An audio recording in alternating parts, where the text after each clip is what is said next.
Hello, welcome to my review and highlights of 2024. I can scarcely believe it's another year gone by. I look back at some of the videos that I filmed back in January of this year, and I can't believe that's a year ago. It's been a fantastic year for both myself and Wobbly Runner YouTube channel. It's gone from strength to strength. We're following more projects than ever, been to some fantastic places. They're not just videos I'm making, they're memories. So thanks to everybody who's involved in what I do.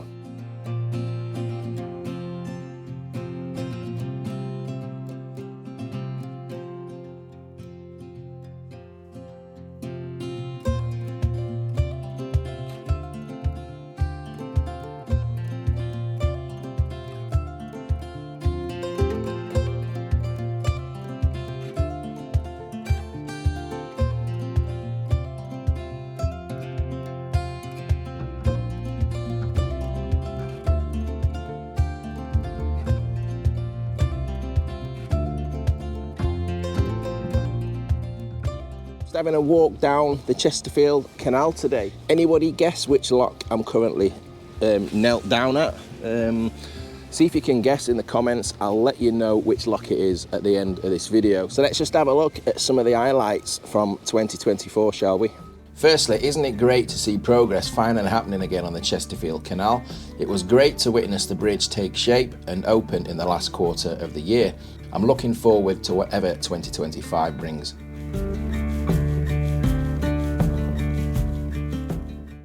And of course, popping in to see the Clowne Local History Society every other month or so to see what they're getting up to at the old station.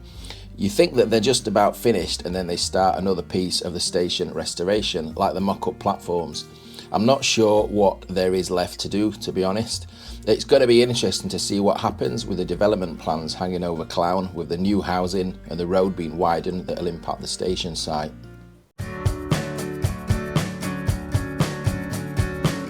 To be honest, any number of the days filming in this series could have made it into the top 5, so I'm going to give it its own honourable mention as an ongoing series.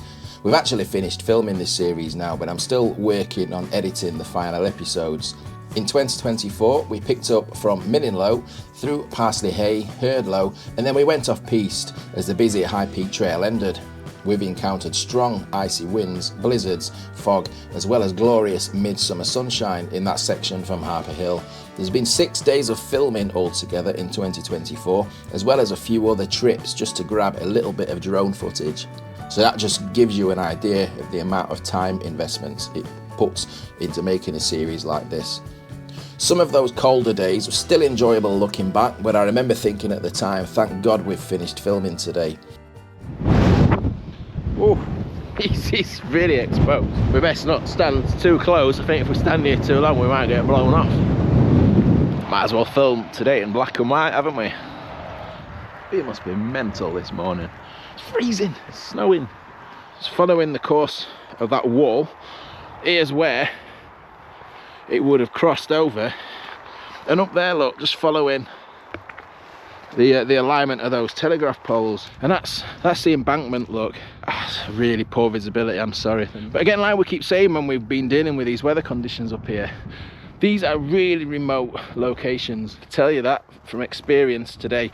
This is what it would have been like working on the railways. Yeah, off to the left here was this little chute. It goes off into a point here, just like a head, I call it a head shunt, can't we? Yeah. You can make out like this is the track bed, look. We've got that man-made wall on that side. What they was using this turning triangle for, it's not like it's just for one engine to do it. It looks like it's been designed for quite a few trucks to be turned. Yeah, it's one of the old, the old concrete sleepers. Let's have a look.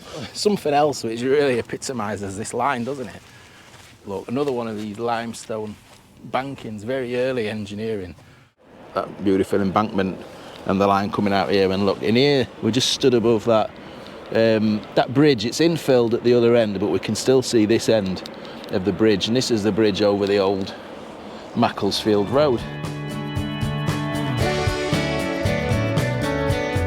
And a quick mention for the theme tune. I've had a few people ask me what the song is. It's called Gas Money by Roy Edwin Williams, and just hearing that melody brings back so many memories of making this series.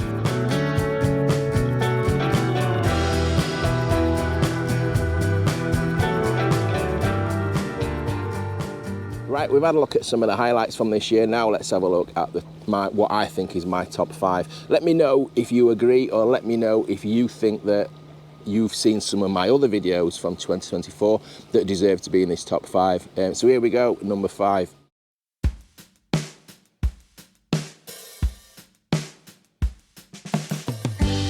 We go back to early March for a look at Derbyshire's Ashover Light Railway with Big Phil.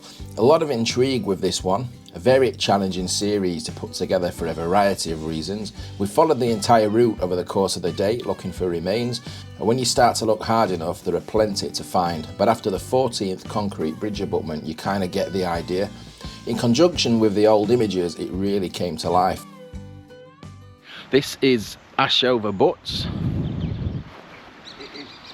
It's just straight through there into the platform and a little side into the left, where they used to store trucks.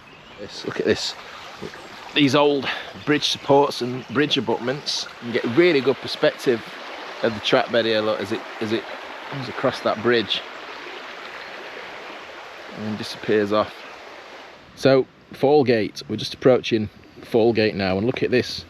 We've got lines still in the road here. We've got an old lime works here, haven't we? There's an old quarry behind the tree line at the top, a huge quarry. There's an old bridge here, look. And this is an old, you can see, look. Cut it. Yeah. They just cut it off, the scrapman has. So it's a was it just 2 steel girders? I can't imagine what would this one be for though. Maybe just a railing or something, possibly. I mean, you were telling us earlier that this is 1 foot 11 inch. You know, I presume if we had a ruler, we'd measure that, and that would definitely tell you if that's just under 2 foot that it did just go across on 2 girder. Look at this. Phil's just pointed out these two trees still perfectly placed either side of the track bed. There is the surviving bridge abutment. This is the Pirelli Bridge. A beautiful area, and what's not to love about being out and about doing what you love with scenery like this. Don't forget, I also paid a visit to the Golden Valley Light Railway to see one of the surviving original Ashover Light Railway carriages.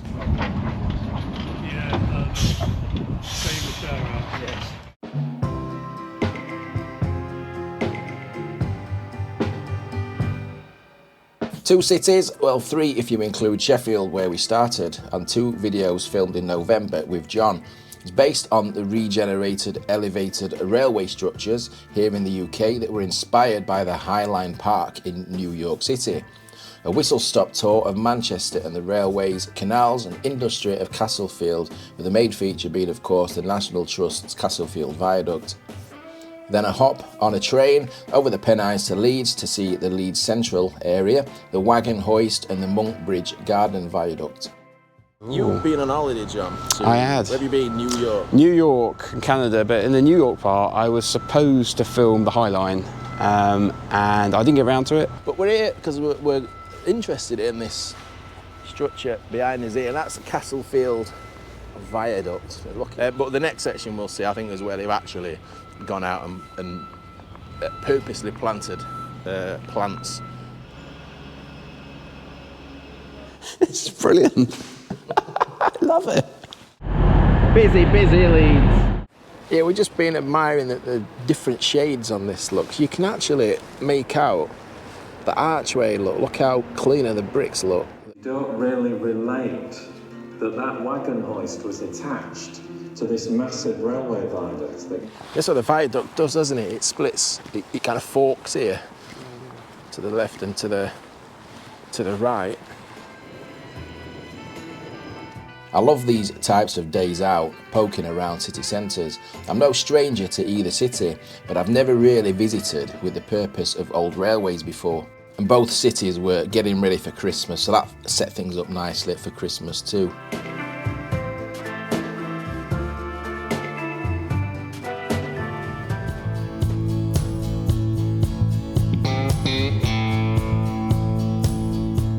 Filming for the first season of Ghosts of the GCR with Jim back in January. We're currently putting together a second series run now. We've been out filming it during December. A lot of excitement crammed into one day here. These GCR mainline series always seem to be really popular, and topped off with the last stop of the day at the old Rugby Central Station site. Lots of remains here. Charred remains, because this signal box was burnt down. That big archway you can see there just behind Jim is the old station entrance that would have gone the stairs up to the platforms. That's great, isn't it? Just in the woods. Look at this, we've still got the valves. Oh wow. And there's the north portal of the tunnel. 1897. What a masterpiece, isn't it? Good condition. So here's the south end of the viaduct then. Like a geography teacher's dream, isn't it, this, Jim? Look how the banking's gone, and we can actually get a look at how they constructed these embankments, can't we?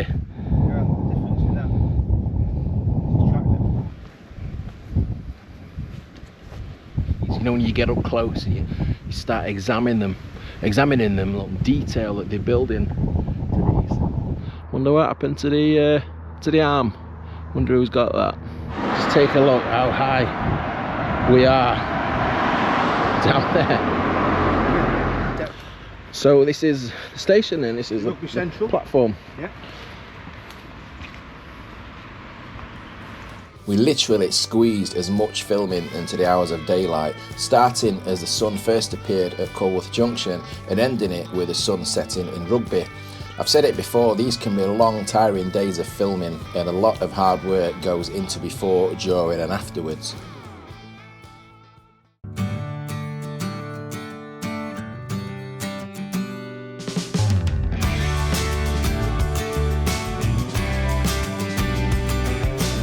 So this was my go big day on my annual holiday in Wales. I started filming the old quarry tramway, inclines and remains of Carmarthen Quarry, and that was in the morning. Then I hot-footed it to film a video on the deviation and disused bits of the Festiniog Railway, starting at, oh God, I thought I'd finished trying to pronounce this place for this year, Fiat. And that's one of the intermediate stations on the Festiniog Railway, the one that's got the spiral round it.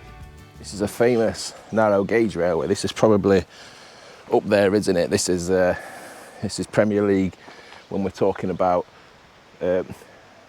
Wales's narrow gauge railways.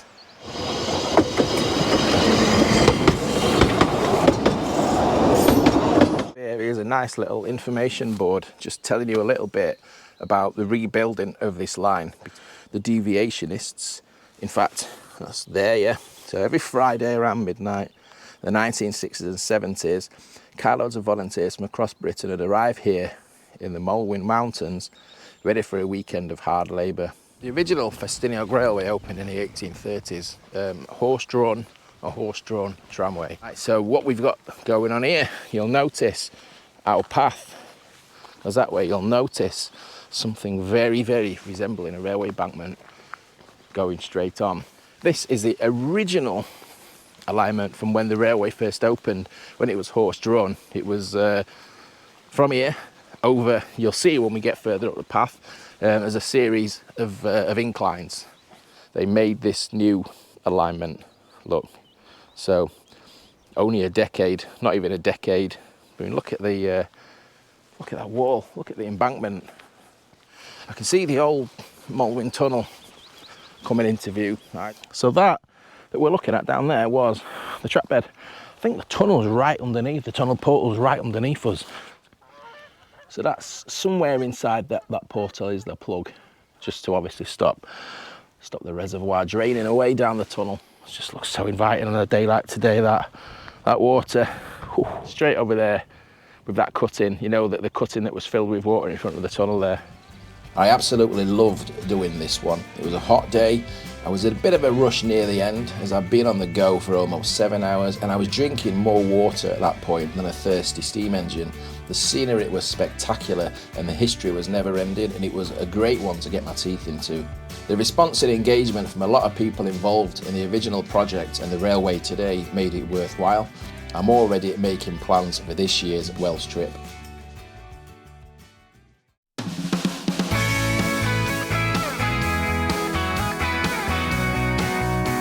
And in at number 1, I'm sure you've all been on the edge of your seats, and this was my day out filming, or as I call it, my reunification day. Another Great Central video, and this is by far and away my most popular set of videos to date. But it's not just number 1 for that reason. It was another busy day, a ride on the Great Central Railway, which is great anyway, then a poke around Loughborough, getting stuck into the reunification work. It's great to see the progress. That day was preceded a few months earlier by a trip with Jim to see some of the main focal points of the GCR Nottingham, or the northern half of the reunification, like the abandoned Eastleigh station, Rushcliffe Halt, and the former Ruddington station that now resembles more of a jungle than a railway station.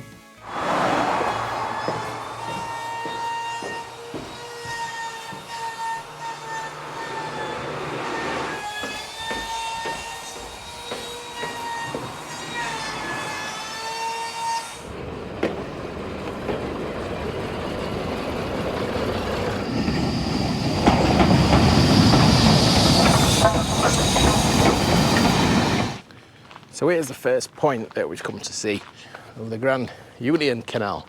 Not a new bridge, this one, but look here, Railway Terrace. We've still got a blue brick abutment. So can you see there, just towering above? Just to give you an idea, that is the height of the Great Central Railway, that bridge span. And that's the bridge span that was put in over the top of the Midland Railway. So that's the active, that's better, look, a bit more open. That's the active railway line. And there is that bridge. Just stands alone, just waiting to be connected now, doesn't it? Brand new decks, them. Shiny and new. It's going to be, I tell you, it's going to be absolutely fantastic when they get this up and running, isn't it? You know, when you can get a train all the way from almost Leicester to almost Nottingham. Yeah. I've since put out more videos from Ruddington Fields, and I've got a few more things in the pipeline. I think it's safe to say that I'm now well and truly emotionally and mentally invested in this project, and I'm excited to see how the reunification progresses, and it's fantastic to see the GCRN getting back on its feet bit by bit too. Well, thanks to everybody who supported me in 2024. Obviously the people who appeared in the videos, Jim, John, Phil, Paul, Glyn. Have I missed anybody? I don't think I have. Anybody who contributes to any of the videos, sends me any photos, videos, clips, even information, it's massively appreciated. There's too many people to mention in this video, and of course anyone who watches the videos, likes, anyone who's clicked subscribe, left me a comment, massively appreciated. Oh, I don't think you're meant to be sat on this seat, Gordo. So, Happy New Year to everybody. We'll see you all next year for another year full of action-packed adventures. Ta-ra! And of course it was Turnerwood Bottom Lock, number 37.